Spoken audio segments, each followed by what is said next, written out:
Olá a todos, sou o professor Fernando Figueiredo e venho apresentar a vocês um curso de português cuja finalidade é prepará-los para que seja concurso público,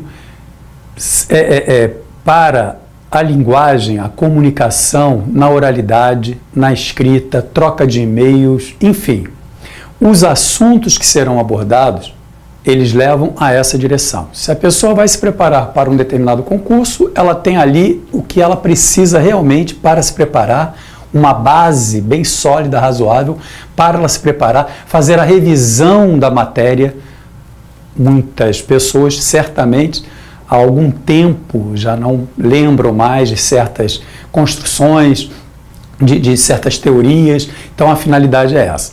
Para quem trabalha também com troca de e-mails, trabalha muito com isso, em empresa, os assuntos vão ser nessa direção, ok? E, consequentemente, na oralidade, levando também, evidentemente, para a redação. Então, é um curso completo, a finalidade é atingir a pessoa que vai prestar um concurso, que trabalha, precisa da língua portuguesa no dia a dia e também, logicamente, na oralidade, ok? Vamos começar com o uso de certas expressões. Então, na verdade, essa aula é uma aula de apresentação para o curso que virá na sequência, ok? Então, separamos aqui algumas expressões do dia a dia, mais uma vez, que usamos bastante na oralidade, na comunicação empresarial e, normalmente, há uma dúvida. Quando é que eu uso essa forma aqui? Quando é que eu uso a outra?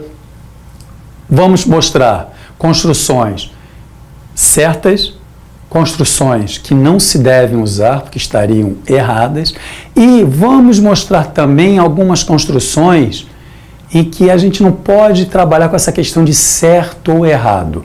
Seria mais fácil usar as seguintes palavras: adequado e inadequado, ok? Então a gente vai dar uma direção aí e vocês vão entender o que está sendo aqui apresentado, ok? Então, vamos lá. Dando início ao curso de português, mostrando o uso correto de certas expressões, mais uma vez, essas expressões muito usadas no dia a dia, tanto na oralidade quanto na comunicação, quer empresarial, uma redação, ok? Então vamos lá. Olha aí, entre eu e você ou entre mim e você. Então, já é uma expressão que às vezes a pessoa estranha, mesmo ela sabendo que está certo, né? Mas ela estranha porque ao ouvido não fica muito bem. Então o que a gente tem aqui é o seguinte: uso, na verdade, de eu, uso de mim nesse tipo de construção. O que a gente observa?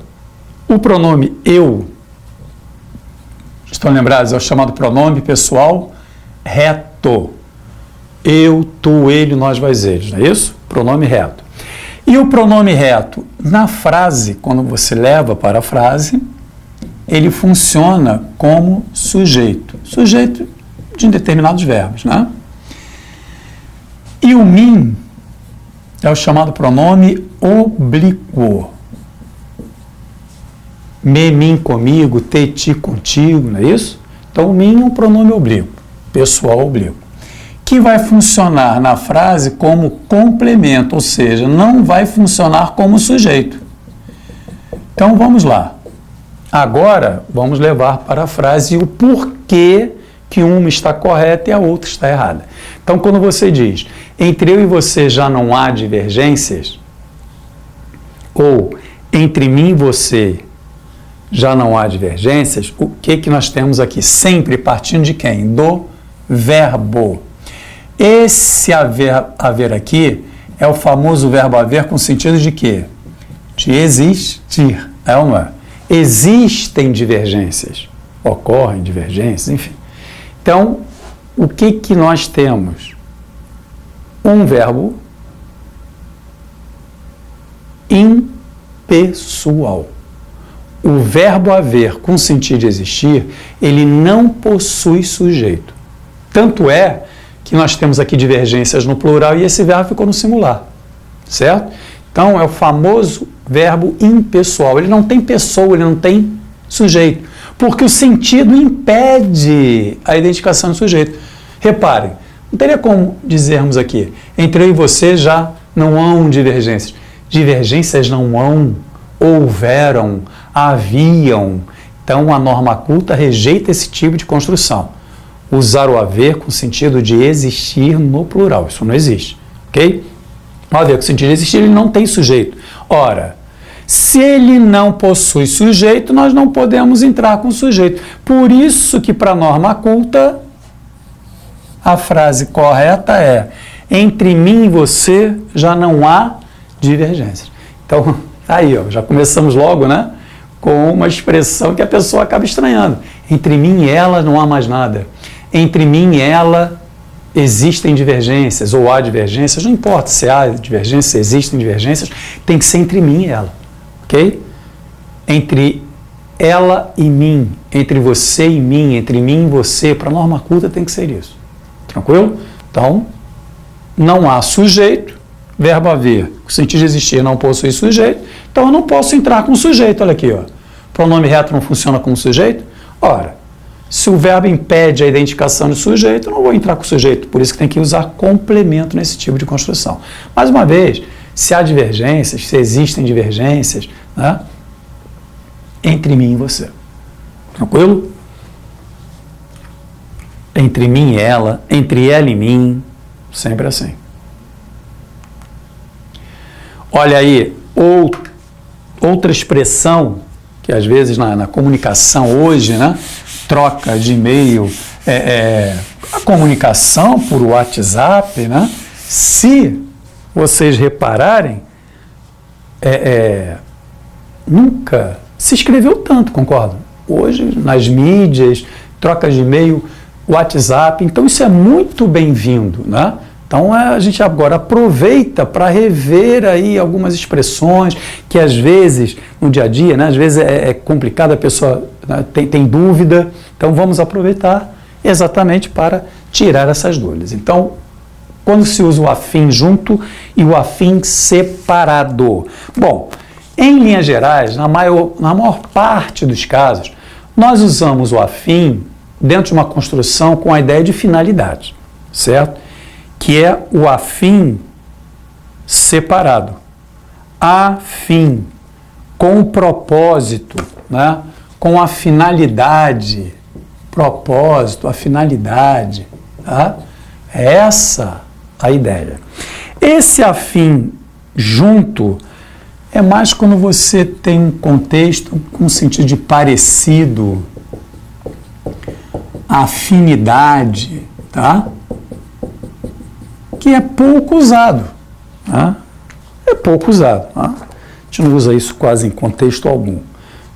Normalmente usamos muito mais com a finalidade de, com o propósito de. Então vamos lá. Contou-me uma história a fim de me convencer, ó, com o propósito de, com a finalidade de. É isso aí, correta a construção. Certo o período, tá? Contou-me uma história a fim de me convencer, aí não, né? Então, se é a finalidade, se é o propósito separado, tá? A fim de. Hoje estou a fim de ficar sozinho, né? O propósito é esse, a finalidade é essa. Correto, perfeito. Hoje estou a fim, logicamente, não cabe, não é isso? Agora, na última frase, convidou os pais e afins para aquela solenidade. Os que têm afinidade ou parentesco, aí sim, aí o uso do afim junto, no plural, afins, certo? Então, isso aí só nesse sentido de afinidade, parentesco, né?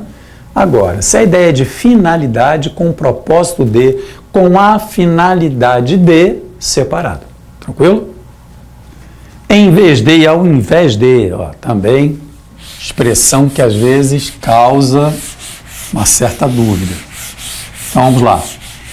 Em vez de, nós usamos no sentido de substituição, em lugar de. Ao invés, como a palavra já indica, né, inverso, contrário. Então, quer dizer, não teria mistério, né? Inverso, contrário, ao invés de, certo? Em vez de, é em substituição a alguma coisa, no lugar de alguma coisa. Ao invés de ir à praia, fui ao cinema. Reparem que praia não se opõe a cinema. Ao invés de, só se forem contrários. Ora, são coisas distintas, não são opostas, não é isso? Então, ao invés de ir à praia, fui ao cinema, é errada essa construção. Em vez de ir à praia, fui ao cinema. Aí sim, correta a construção, certo? Ou seja, no lugar de uma coisa, eu fiz outra. Em substituição a, no lugar de, tá? Corria devagar ao invés de correr rápido. Agora é correr devagar em oposição a correr rápido. Agora sim, tem sentido essa construção aqui, certo? Os contrários, né? Então, ao invés de, nesse caso, nessa construção, corretíssimo. Se é no lugar de, em substituição a, em vez de. Tranquilo? Olha aí. Uso inadequado de mesmo. Isso aqui também eu acho interessante nós apresentarmos, porque se a finalidade é recordarmos algumas palavras, algumas expressões, alguns usos, né? Vamos também mostrar certas inadequações que às vezes aparecem e a pessoa não percebe. Então, o que nós comentamos aqui no início da aula? Vamos falar de construções certas, construções erradas que você tem que evitar, mas vamos usar também algumas construções e que o melhor é falar uma forma mais adequada. Isso aqui já é inadequado. Então, nesse caso do mesmo, não é nem para a gente entrar no mérito de certo ou errado. Por quê? Porque a comunicação, vocês vão ver aqui pelo exemplo, a comunicação foi feita, o outro lado lá entendeu, então é o que a pessoa deve pensar. Se entendeu, tá bom, a comunicação foi feita. Tá bom, nada contra isso. Agora, nesse caso, se a gente puder melhorar, opa, muito bem-vindo, não é isso? Então, por exemplo, quando você usa o mesmo esse tipo de construção, a documentação é original e precisamos devolver a mesma para a empresa o quanto antes. Podem enviar a mesma para o meu endereço que entrego na empresa. Primeiro, vocês concordam? Independentemente até da repetição, tá? Se fosse só a primeira passagem, a documentação é original e precisamos devolver a mesma para a empresa o quanto antes. Isso, em termos de estilo, é total falta de estilo, né? Então, usar o mesmo no lugar de um pronome, por exemplo, né? Pede-se evitar isso, por questão de inadequação. Uma forma mais adequada é usar o pronome no lugar do mesmo. Por exemplo, ele já falou da documentação, não é isso? A documentação é original e precisamos, simplesmente precisamos devolvê-la. Olha aí como fica bem melhor, certo? Usar o pronome que substitui o nome que já apareceu anteriormente no texto, certo? Então, em termos de adequação, tanto na oralidade e principalmente, minha gente, nesse caso na escrita, olha aí. Olha aí, troca de e-mail, né? Muito interessante isso, muito importante. Fica muito melhor, né? A documentação é original e precisamos devolvê-la para a empresa o quanto antes. Podem enviá-la, mesma coisa. Podem enviá-la, olha aí como fica bem melhor, não é isso? Para o meu endereço que entrego na empresa. Entendido? Então, a palavra mesma, ela existe, tá? Quando você diz, por exemplo, ela mesma procurou a direção. Ela mesma, ele mesmo, nesse tipo de construção, com a finalidade de reforçar, ela mesma, ele mesmo, no sentido de reforço, perfeito, correta a construção, né?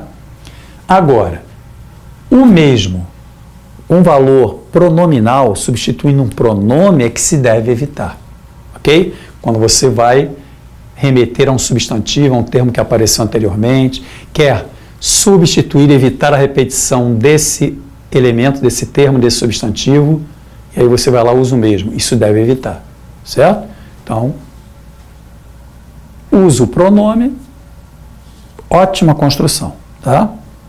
A gente vê isso muito, né? Ouve às vezes, né? O mesmo se reportou, o mesmo se reportou. Não, ele se reportou, simplesmente isso, tá? Isso aí às vezes pode dar a impressão de que a pessoa está usando um vocabulário bom, adequado, e nesse caso não é não, tá? Vamos evitar. Olha aí, o uso de tão pouco, tão pouco. Esse tão pouco junto é pouco usado, isso? Mas é no sentido de nem, também não, tá?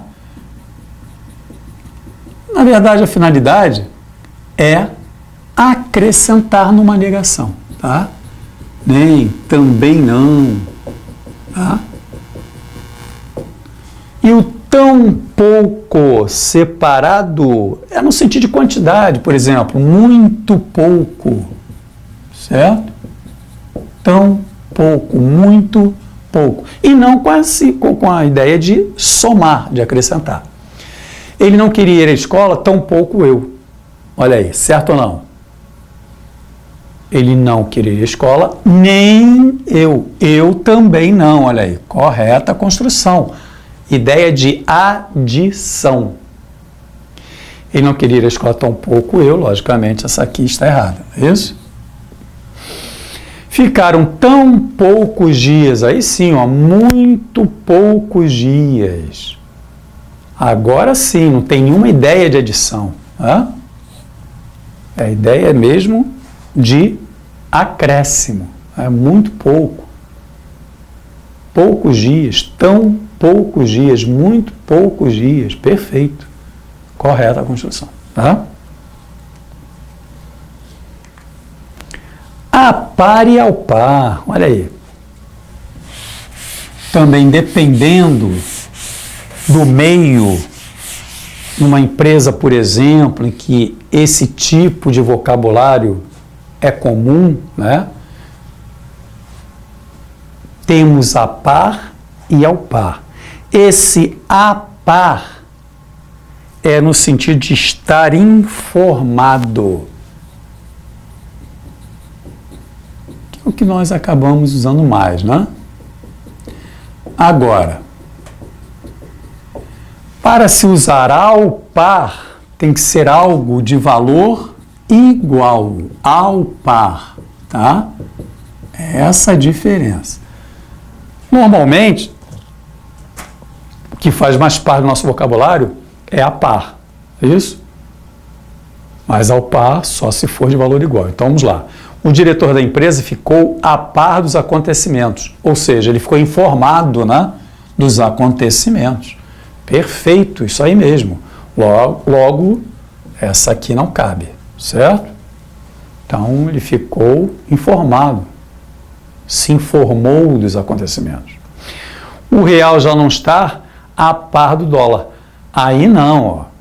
Se o real não está a par do dólar, é porque ele não está ao par do mesmo valor. Então, está errada a construção. Aí sim é para usar ao par de igual valor, tá? Olha aí, de mais e demais, né? Também, às vezes, aquela dúvida bate. Bom, esse demais junto é no sentido de algo excessivo, excessivamente. Fala demais, por exemplo, né? Certo? Algo excessivo. E o demais separado,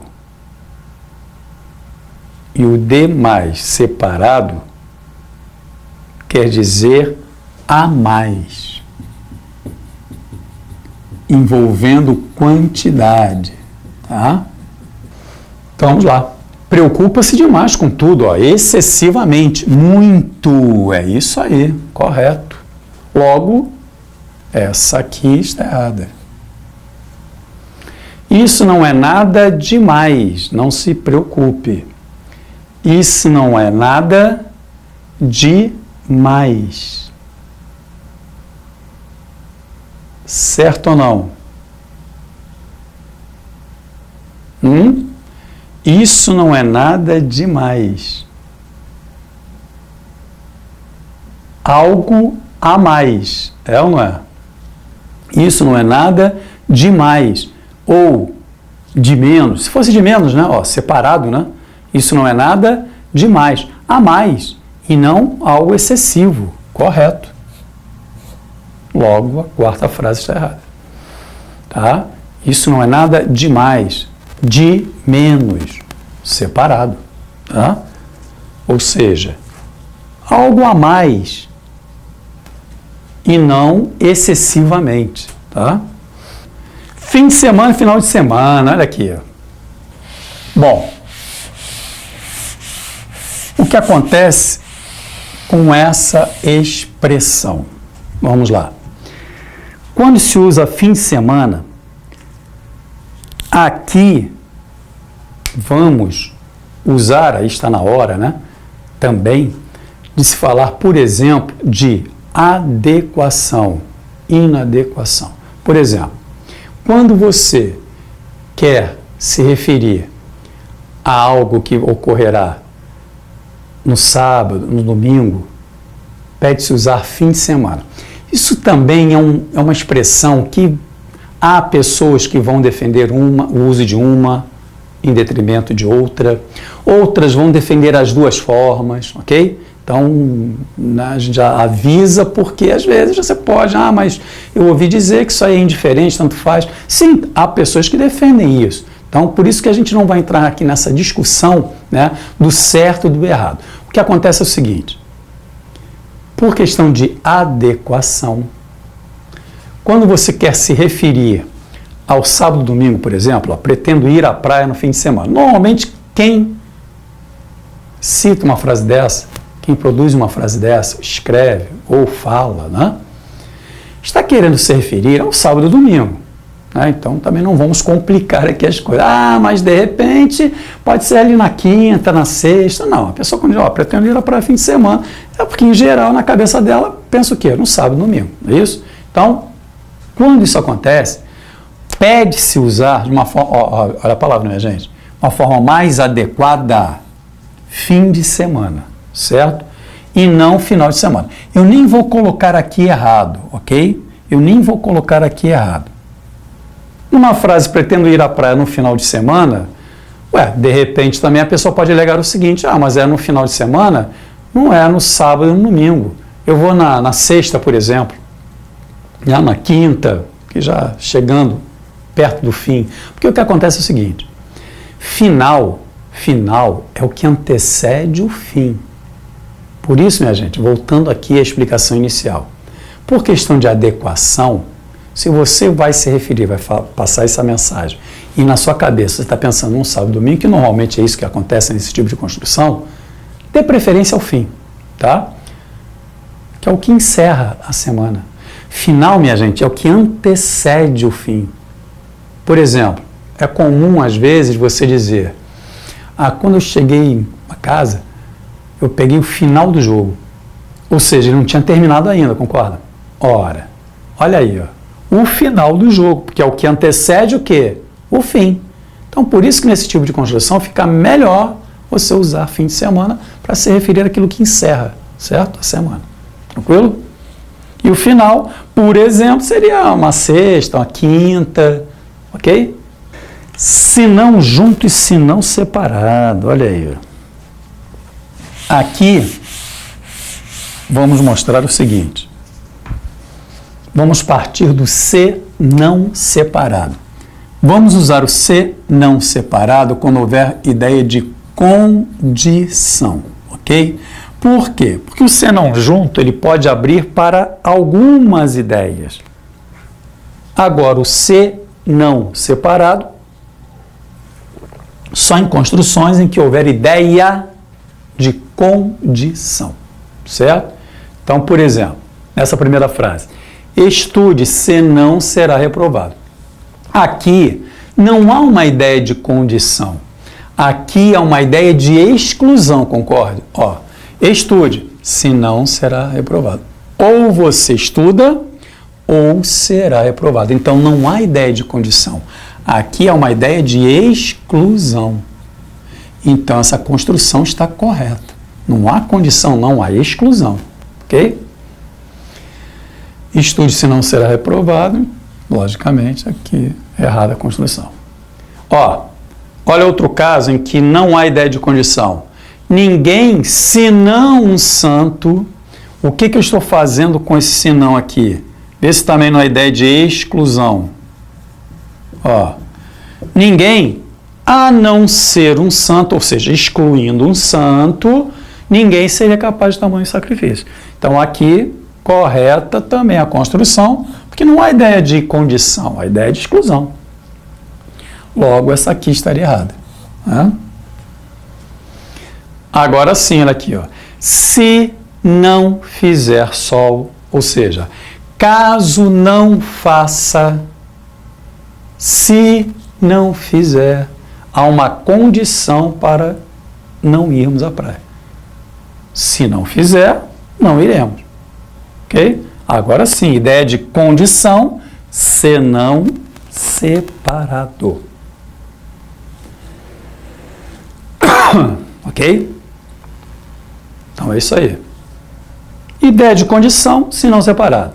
Se não for ideia de condição, junto. Por exemplo, ideia de exclusão, né? Essa aqui é só para apresentar esse tipo de construção, porque o pessoal às vezes apela, né? O que acontece é o seguinte, porque às vezes ouvimos esse tipo de construção, né? Se eu fosse de carro, já teria chego. Isso é um horror, minha gente, tá? Pelo amor de Deus. Já teria chegado, tá? Então, primeiro, isso se evita, pelo amor de Deus, tá? O que acontece é o seguinte, se lembram lá daquela forma do particípio, né? Por exemplo, essa terminação DO, né? Falado, bebido, né? Então, quando você tem o chamado particípio regular, tem essa terminação DO ou DA, né? Falado, bebido, cantado. Existem verbos que possuem duplo particípio, né? Existem verbos que possuem duplo particípio, que é o tal do regular e o irregular, certo?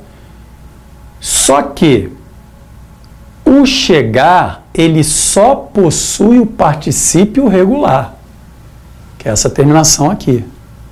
É entendido? O chegar só possui particípio regular. Então, não existe a forma chego, pelo amor de Deus, né?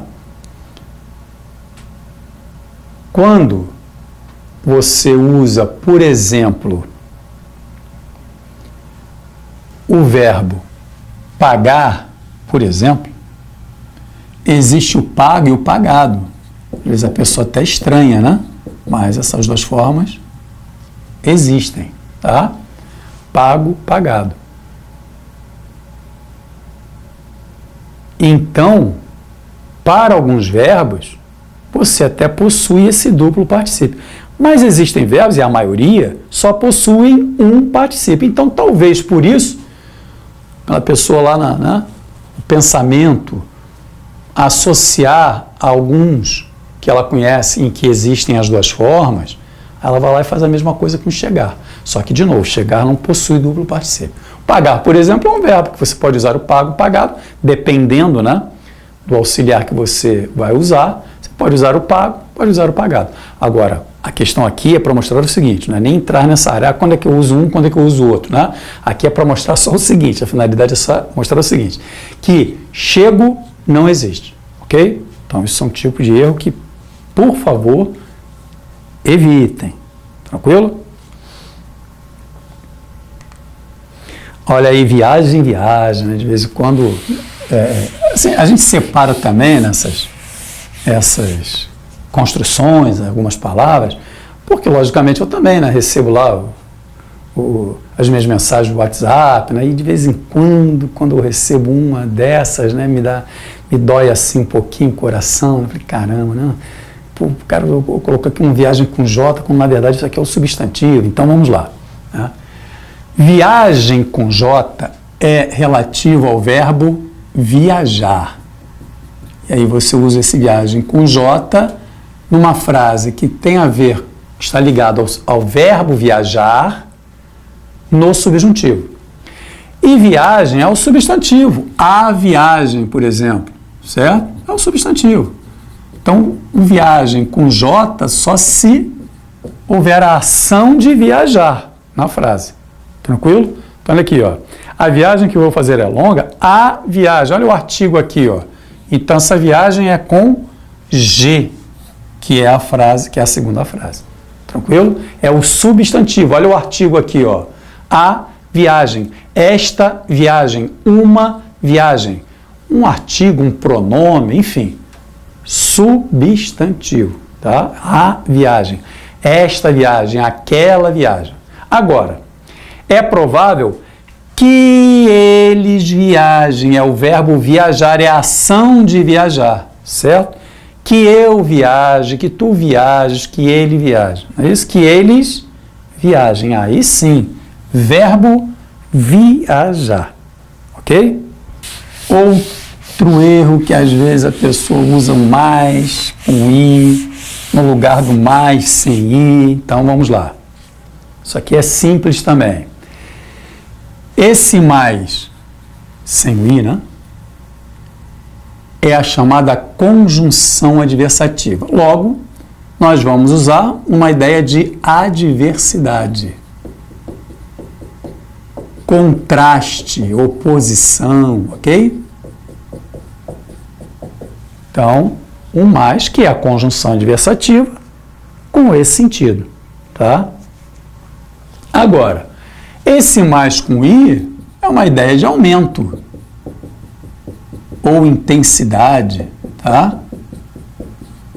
Tem nada a ver com adversidade, contraste, tá? Então, olha aqui, ó. Os médicos fizeram de tudo, mas o paciente não sobreviveu. Olha o contraste aqui.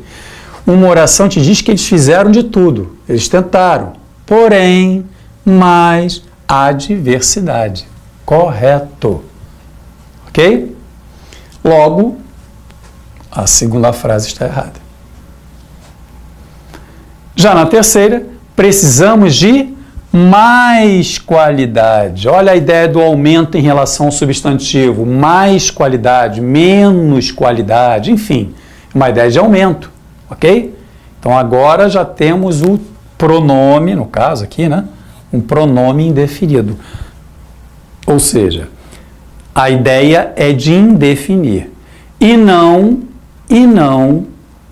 de mostrar uma adversidade, um contraste. Ok? Então, cuidado com isso. Isso também é outro tipo de construção que a gente vê errado bastante, demais. Né? Ó, demais, né? Como vimos lá anteriormente. Vemos muito, vemos demais, que aí seria o demais junto, certo? É isso aí. Bom, agora, concordância nominal.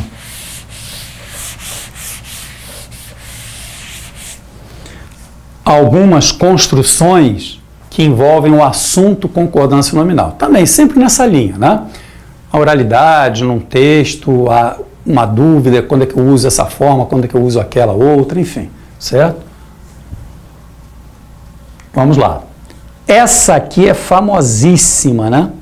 Anexo ou em anexo. Então, primeiro, às vezes não tem como a gente fugir muito lá da gramática, né? A gente tem que trazer a gramática de volta, recordar alguns nomes para a gente mostrar a técnica e o porquê de uma forma estar certa e a outra estar errada. Então, por exemplo, o anexo é uma forma de adjetivo, tá? Você lembra lá do adjetivo? Belo, triste, alegre, contente, certo? O adjetivo, ele tem a finalidade de, ao se referir ao substantivo, em geral, né, pode ser um pronome também, mas vamos lá.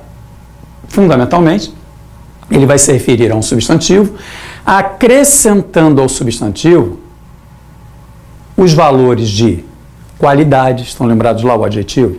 Qualidade, uma condição, uma característica, um estado, certo? É esse o papel do adjetivo. E o adjetivo, ele, em linhas gerais, vai se referir ao substantivo. Ao se referir ao substantivo, ele tem que concordar. Viram lá o nosso assunto? Concordância nominal. Então, na concordância nominal, logicamente, a concordância entre o quê? Entre os nomes, certo? Concordância entre os nomes. E nome, basicamente, em português seria substantivo, adjetivo, um advérbio, certo?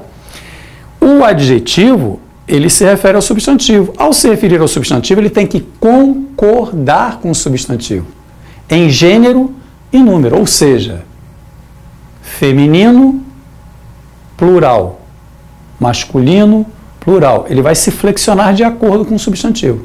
Tranquilo? Então, vamos lá. Para saber se o anexo varia, se ele não varia, eu tenho que descobrir o substantivo da frase a que ele se refere. O sentido vai me mostrar a quem ele se refere. Então, por exemplo, encaminho o anexo ao documento, a fotocópia do decreto X. Vamos lá. O que nós entendemos disso, minha gente? Que eu, sempre lá partindo do verbo, na dúvida, né? Houve inversão na frase, parte do verbo. Identifica o sujeito, pronto, começa a organizar o pensamento. Então, olha aqui, encaminho, eu. O que eu entendo dessa frase organizada? Eu encaminho a fotocópia do decreto X anexa ao documento. Vê se não é isso. Então, é por isso que essa forma está errada. Eu encaminho anexa ao documento a fotocópia. Olha como esse tipo de erro passa despercebido, minha gente. É ou não é? Quando há o afastamento. Porque quando o adjetivo vem ao lado do substantivo, tranquilo. Agora, quando está afastado, às vezes a pessoa pode se deixar levar pela presença de um termo mais próximo. Mas, vamos lá, organizando o pensamento. Eu encaminho a fotocópia do decreto X anexa ao documento. De novo, o que vai anexa é a fotocópia, concorda? Não é a fotocópia que vai anexa ao documento, não é o documento que vai anexo. Certo? É a fotocópia que vai anexa ao documento. Então, tem que concordar com o substantivo. Como esse substantivo é feminino singular, anexa. Tranquilo? Vão anexa a carta a meus documentos. Olha aqui, um horror isso, né? Vão anexa a carta a meus documentos? Não. Organizem. Meus documentos, aliás, aqui, inclusive, a nominal e a verbal, né? Meus documentos vão anexo. Olha aqui, olha a segunda e a terceira. Não são os documentos? Os documentos é que vão, ou não é? Anexos à carta. Então, essa sim, correta, e essa aqui errada, a segunda, né? É só organizar. Vão anexos à carta, meus documentos, ou seja, meus documentos vão anexos à carta. É entendido? E aqui, agora no finalzinho, é para mostrar o seguinte. Minha gente, na dúvida, usem anexo. Se você usar só o anexo, aí vai ter que procurar o substantivo da frase para concordar. É isso? Agora, essa expressão em anexo é uma expressão invariável, ou seja, não importa se o substantivo está no feminino, se está no masculino, se está no feminino plural, se está no masculino plural, não importa. A expressão em anexo é uma expressão invariável, logo, ela estará sempre certa. Então, vamos lá. Objetivamente, uso o em anexo que vai acertar sempre. Menos uma preocupação. Então, vamos lá. Vão em anexo à carta, certo? Seguem em anexo alguns atestados. Então, se é a carta, são os documentos, né? Eles vão em anexo. Os atestados, eles vão em anexo. Se fosse uma carta, por exemplo, vai em anexo. O bilhete vai em anexo. O em anexo é uma expressão sempre certa. Ok? Então, Importante porque essa expressão aí a gente acaba usando bastante, né? Principalmente numa empresa, né? na comunicação empresarial entre, né, os funcionários da própria empresa ou para uma outra empresa. Então isso aqui é uma festa, né? Por exemplo, encaminhe um anexo ao documento da fotocópia, o erro passa despercebido. Vão anexar, acata meus documentos, né? Então isso tudo a gente tem que ter esse cuidado de organizar o pensamento. Isso aqui é importante, ok?